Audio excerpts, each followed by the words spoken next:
नमस्कार, न्यूज 18 बिहार झारखंड देख रहे हैं आप। मैं हूं आपके साथ रुचिका राज। आज हम बात करेंगे चिराग पासवान के हालिया बयानों और उसके चलते बीजेपी की रणनीति में आई मुश्किलों के बारे में। बीजेपी के सूत्रों की माने तो लोक जनशक्ति पार्टी के अध्यक्ष चिराग पासवान के दो ताजा बयान से बीजेपी में असहजता बढ़ गई है।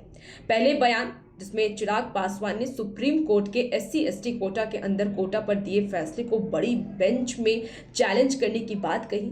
विपक्षी पार्टियों ने पहले से ही इस मुद्दे पर केंद्र सरकार को घेर रखा था और अब चिराग पासवान के समर्थन ने विपक्ष को और बल दे दिया है। इसके बाद केंद्रीय मंत्री अश्विनी वैष्णव को सफाई देनी पड़ी कि आरक्षण के प्रावधान पूर्व की तरह ही जारी रहेंगे।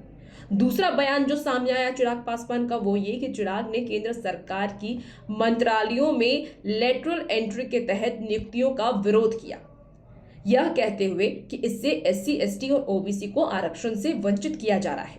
चिराग का यह बयान भी विपक्ष के विरोध के बीच ही आया। जब विपक्ष इस बात को लेकर के केंद्र सरकार को घेर रहा है, उस बीच ही चिराग ने ये बात कह दी, जिससे अब बीजेपी को एक और मुश्किल का सामना करना पड़ रहा है। सरकार ने इस फैसले को भी वापस ले लिया है। इन बयानों के चलते अब बीजेपी बिहार में एक मजबूत दलित चेहरे की तलाश में है। चर्चा है कि RK सिंह, शहनवाज हुसैन, रामकृपाल यादव जैसे नामों के साथ संजय जायसवाल या उनके पुत्र गुरु प्रकाश को राज्यसभा भेजा जा सकता है, ताकि बिहार विधानसभा चुनाव में पासवान वोट बैंक को अपने पक्ष में किया जा सके। दरअसल बिहार में पासवान जाति की आबादी 5.3% है, जो दलित समुदाय में एक बड़ी संख्या है।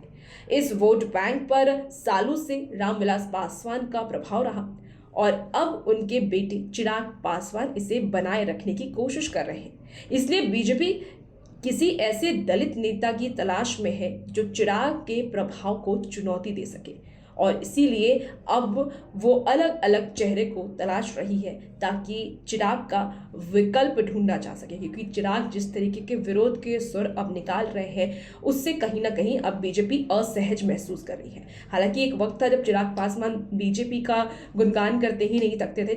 खुद चिराग ने अपने मुंह से ये कबूला था कि वो प्रधानमंत्री नरेंद्र मोदी के हनुमान हैं।